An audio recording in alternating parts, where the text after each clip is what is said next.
1 जुलाई 2024 के बाद आपके पास ये अपॉर्चुनिटी होगी कि आप पाकिस्तान से बाहर भी सीए की ट्रेनिंग कर सकते हैं। क्या ये प्रोसेस इतना आसान है कि आप फॉर्म्स पे अप्लाई करेंगे और आपको इजीली ट्रेनिंग की अपॉर्चुनिटी मिल जाएगी? पहला स्टेप जो होगा वो हमारे गल्फ कंट्रीज होंगे। क्या आप विजिट वीजा पे जाएंगे, ऑनलाइन अप्लाई करेंगे, और अगर आपने ट्रेनिंग करना है तो क्या वो हाइब्रिड मोड पे हो सकती है, ऑनलाइन हो सकती है, या फिजिकली वहाँ पे जाएंगे? हर फर्म में नहीं है ट्रेनिंग की जा सकती, उसकी उन्होंने कंडीशन बताई है। कौन सी फर्म्स में आप अप्लाई कर सकते हैं? ग्रेजुएट हैं आप, सी अंडर कैफ आपने पास कर लिया है, आपके पास 16 ईयर एजुकेशन है या 14 ईयर एजुकेशन के साथ आपकी पीआरसी पास है, तो ये ऑर्गेनाइजेशन क्या करेगी कि उसको लीव्स दे देगी उन घंटों के बदले में। अगर लीव्स नहीं देना चाहती तो उनको पे कर दे, कंपनसेट कर दे। पाकिस्तान से बाहर स्टाइपेंड का क्या इशू होगा? फर्म और ट्रेनी जो है वो आपस में डिसाइड कर सकते हैं कि मेरा जो स्टाइपेंड है वो कितना होना चाहिए। पाकिस्तान में ऑलरेडी ट्रेनिंग कर रहे हैं, उनको 6 महीने हो गए हैं या 1 साल हो गया, क्या वो एनओसी लेके बाहर जा सकते हैं?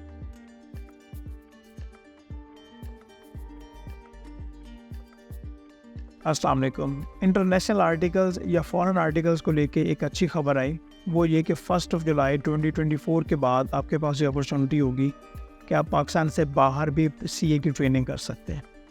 तो इसी को लेके हम बात करेंगे कि ICAP की जो भी गाइडलाइंस आए उसकी जो समरी या हाईलाइट है वो मैं आपके साथ शेयर करूँगा, और जो इंपॉर्टेंट पॉइंट्स आपको पता होना चाहिए इसी को लेके हम डिस्कशन करेंगे।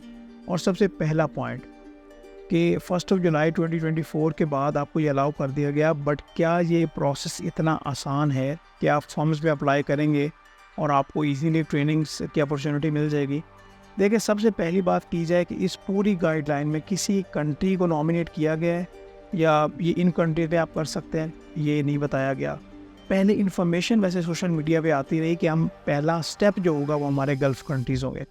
गल्फ़ कंट्री जिस तरह Saudi Arabia, Oman, Qatar, Bahrain, UAE, Kuwait वगैरह, इनमें ट्रेनिंग से स्टार्ट करेंगे और बाद में जो बाकी कंट्रीज़ हैं, यूरोपियन कंट्रीज़, वहाँ पे हम डोर्स को ओपन करेंगे। तो यहाँ पे इन गाइडलाइंस को ओपन रखा गया है। ये नहीं कहा गया कि सिर्फ गल्फ़ कंट्रीज़ बल्कि बाकी कंट्रीज़ भी इसी में आ जाते हैं।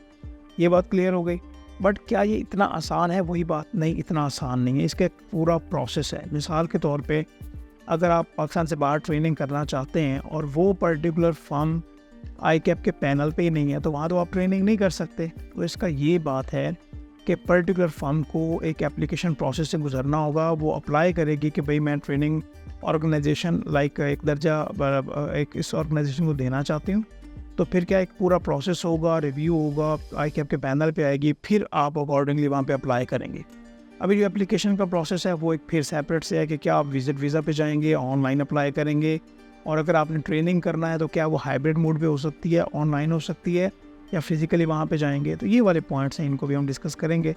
अच्छा, ये तो बात हो गई कि एक फर्म पूरे प्रोसेस से गुजरेगी। इसके अलावा कुछ और लिमिटेशन भी है कि हर फर्म में नहीं है ट्रेनिंग की जा सकती, उसकी उन्होंने कंडीशन बताई है कि ट्रेनिंग ऑर्गेनाइजेशन की बात करें तो उसमें इनिशियल जो इंटाइटलमेंट है उसमें यह है कि अगर उस ऑर्गेनाइजेशन के पास और फर्म के पास 10 ऑडिट्स हैं, कंपनीज के 10 ऑडिट्स हैं, और उन 10 में से 5 कंपनीज लिमिटेड कंपनीज हैं, तो फिर वो 5 ट्रेनीज हायर कर सकती हैं। ये है इनिशियल इंटाइटलमेंट। और फुल इंटाइटलमेंट में क्या है कि 25 उनके पास ऑडिट्स हों, और उनमें से 15 जो ऑडिट्स हैं वो लिमिटेड कंपनी के, और साथ पेड अप कैपिटल की भी एक लिमिट है। तो यहाँ पे एक अच्छा खासा प्रोसेस है जिसके बाद ही आप अप्लाई कर सकते हैं। ये हो गया पॉइंट नंबर 1 हमारा। पॉइंट नंबर 2 है इंडक्शन के रिलेटेड रिस्ट्रिक्शंस, और इसमें हम बाकी चीज़ें भी डिस्कस करेंगे थोड़ी सी। अच्छा, इसमें ज़रा फर्म्स को रिस्ट्रिक्ट किया गया है कि आप मैक्सिमम 15 स्टूडेंट्स को as a trainee student hire कर सकते हैं, इससे ज़्यादा स्टूडेंट्स आप नहीं हायर कर सकते। तो ये भी एक इम्पोर्टेंट पॉइंट है। इसके फर्दर हम बढ़ें तो है जी, कौन सी फर्म्स में आप अप्लाई कर सकते हैं? सबसे इम्पोर्टेंट पॉइंट ये बनता है, उन फर्म में अप्लाई किया जा सकता है जिनके जो प्रोप्राइटर हैं या पार्टनर्स हैं, उनमें से कोई बंदा जो ICAP में है उनका लाइक वो पार्टनर हो, ठीक है। सॉरी, मैं ICAP का मेंबर हूँ, मैंने यहाँ पे पार्टनर का वर्ड यूज़ किया है, वो ICAP का मेंबर हो। कौन सी फर्म्स हैं जी? ICEW के अंडर फर्म्स हैं, जो CA Australia, CA New Zealand, Scotland, Ireland, Canada और ICAP, इनके अंडर जो फर्म्स होंगी, यहाँ पे आप अपनी ट्रेनिंग के लिए अप्लाई कर सकते हैं। ये बात समझ आ गई। नेक्स्ट पॉइंट है वर्किंग आवर्स को लेके। वर्किंग आवर्स उसी तरह से हैं जिस तरह से पाकिस्तान में कि आपने 1800 घंटे काम करना है, और इसी में सबसे पहले हम ज़रा एलिजिबिलिटी क्राइटेरिया को भी डिस्कस कर लेते हैं। एलिजिबिलिटी क्राइटेरिया में क्या है, उसी तरह से अगर आप ग्रेजुएट हैं, आप सी अंडर कैफ आपने पास कर लिया है, आपके पास 16 ईयर एजुकेशन है या 14 ईयर एजुकेशन के साथ आपकी PRC पास है, तो फिर आप ट्रेनिंग के लिए अप्लाई कर सकते हैं। और फिर उनका टाइम भी उसी तरह से है कि 3.5 साल for Kaif qualified students, graduates के लिए 3 साल है, इस तरह से वो पीरियड है, वो आपको ऑलरेडी भी पता होगा। तो यहाँ पे आप अप्लाई कर सकते हैं। सही हो गया बात। अच्छा, यहाँ पे कैफ के लिए एक कंडीशन है, वो कंडीशन क्या, उसी तरह से जिस तरह पाकिस्तान में ये बताया गया कि भाई आपने जैसे आपके पेपर्स हो जाएं तो आपने मैक्सिमम 6 महीने का टाइम होगा, तो आपने लाइक कैफ पास करने के बाद 6 महीने के अंदर अंदर आपने किसी न किसी फर्म में रजिस्ट्रेशन करवा लेनी है एज अ ट्रेनिंग स्टूडेंट। तो ये यहाँ पे भी रिस्ट्रिक्शन को ऐड किया गया है, बट उसकी कुछ फ्लेक्सिबिलिटी उन्होंने टर्म्स भी बताई हैं कि भाई अगर कोई इमरजेंसी हो जाती है, वीज़ा के इशूज़ हो जाते हैं या कोई फैमिली में इशूज़ हो जाते हैं, फाइनेंशियल कंस्ट्रेंट्स हैं, तो फिर आपको रिलैक्सेशन इसमें दी जा सकती है। ये बात समझ आ गई। अच्छा, वर्किंग आवर्स की बात करें तो आपने साल में 1800 घंटे काम करना है। 1800 घंटे का क्या मतलब है कि डेली बेसिस पे जो वर्किंग डेज़ है Monday to Friday, let's say Pakistan की बात करें तो 8 घंटे आपने काम करना है। पाकिस्तान में क्या है कि अगर कोई भी person as a training student 8 घंटे से ज़्यादा काम कर रहा है, तो बाई लॉज जो हैं वो क्या कहते हैं, वो ये कहते हैं कि अगर कोई भी ट्रेनिंग स्टूडेंट 8 घंटे से ज़्यादा काम करे और उसके साल में 1800 घंटे से ज़्यादा टाइम गुजर जाए, तो फिर ये ऑर्गेनाइजेशन क्या करेगी कि उसको लीव्स दे देगी उन घंटों के बदले में। अगर लीव्स नहीं देना चाहती तो उनको पे कर दे, कंपनसेट कर दे। पाकिस्तान में तो इस ट्रेंड को उस तरह से फॉलो नहीं किया जाता, बट पाकिस्तान से बाहर इसको देखा जाएगा, ठीक है। और अगर कोई वहाँ पे ओवर टाइम लगा रहा है या उसका ज़्यादा टाइम लग रहा है, तो ऑब्वियस सी बात है कि वहाँ पे उसको कंपनसेट किया जाएगा या छुट्टियाँ दे दी जाएंगी।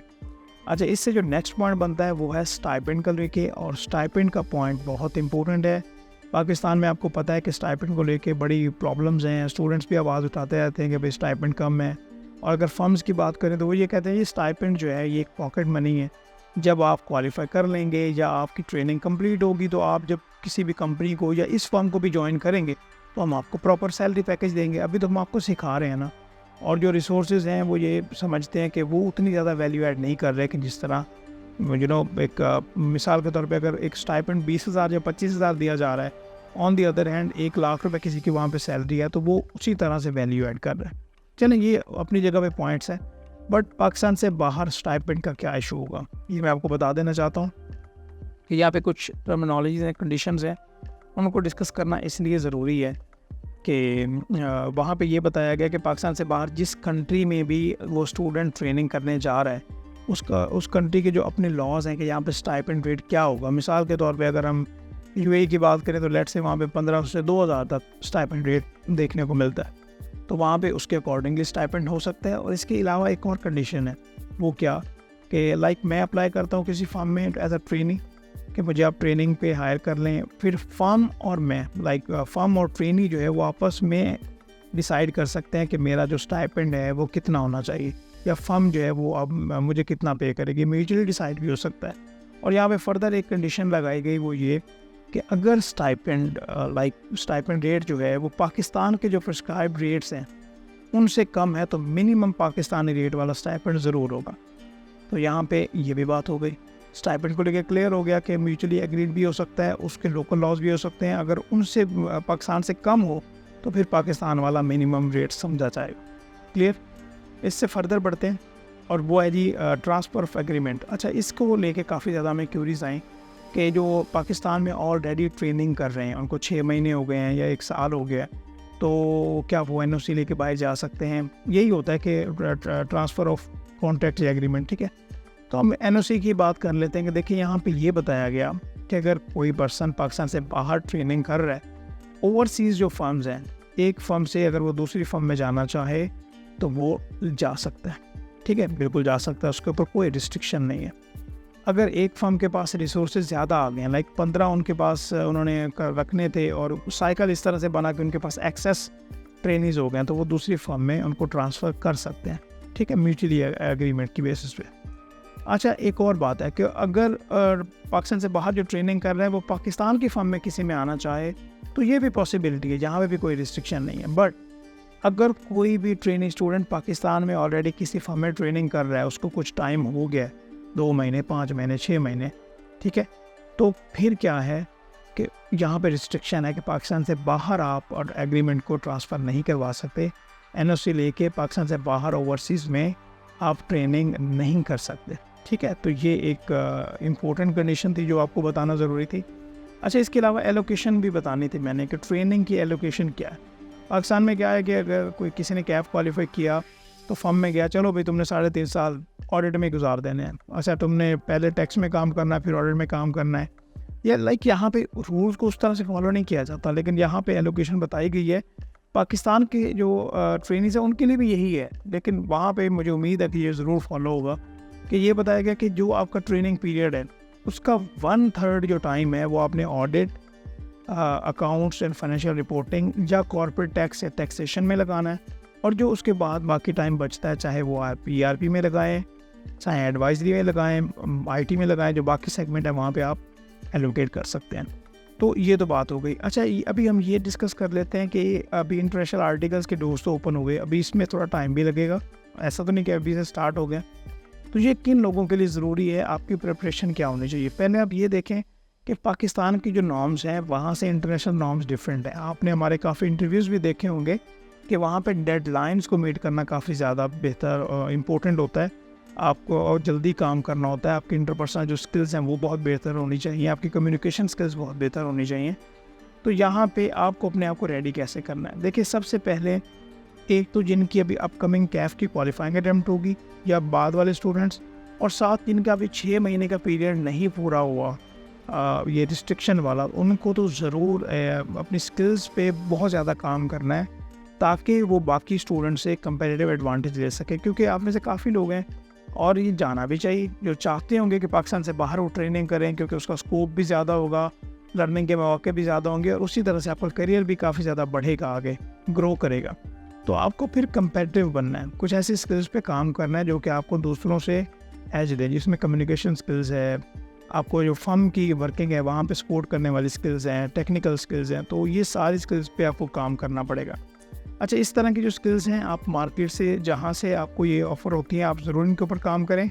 हम भी ये काफ़ी टाइम से ये ऑफ़र कर रहे हैं, ठीक है। तो हम डिस्क्रिप्शन में वो स्टूडेंट्स का रिव्यूज़ का लिंक भी शेयर कर देंगे, वो भी आप देख लीजिएगा, और आपको फॉर्म मिल जाएगा अगर आप इन ट्रेनिंग्स पे काम करना चाहें, चाहे पाकिस्तानी फर्म्स हों, ऑर्गेनाइजेशंस हों, या पाकिस्तान से बाहर, तो आपको दोनों जगह पे काफ़ी ज़्यादा फैसिलिटेशन मिलेगी, ठीक है। बाकी अगर हम बात करें जी क्या प्रोसेस होगा, अब ऑनलाइन भी ये काम हो जाएगा या वीज़ा के थ्रू होगा, तो ये अभी इसको डिस्कवर करना रहता है। अगर हम अभी करंटली जॉब्स की बात करें, जो लोग जॉब्स के लिए जाते हैं, तो ये दोनों ही ज़्यादा फिजिबल ऑप्शन है कि वीज़ा पे लोग चले जाते हैं कुछ डेज़ के वीज़ा पे, और देन कंपनीज़ में आप अप्लाई करते हैं और अकॉर्डिंगली आपको अपॉर्चुनिटीज़ मिलती हैं।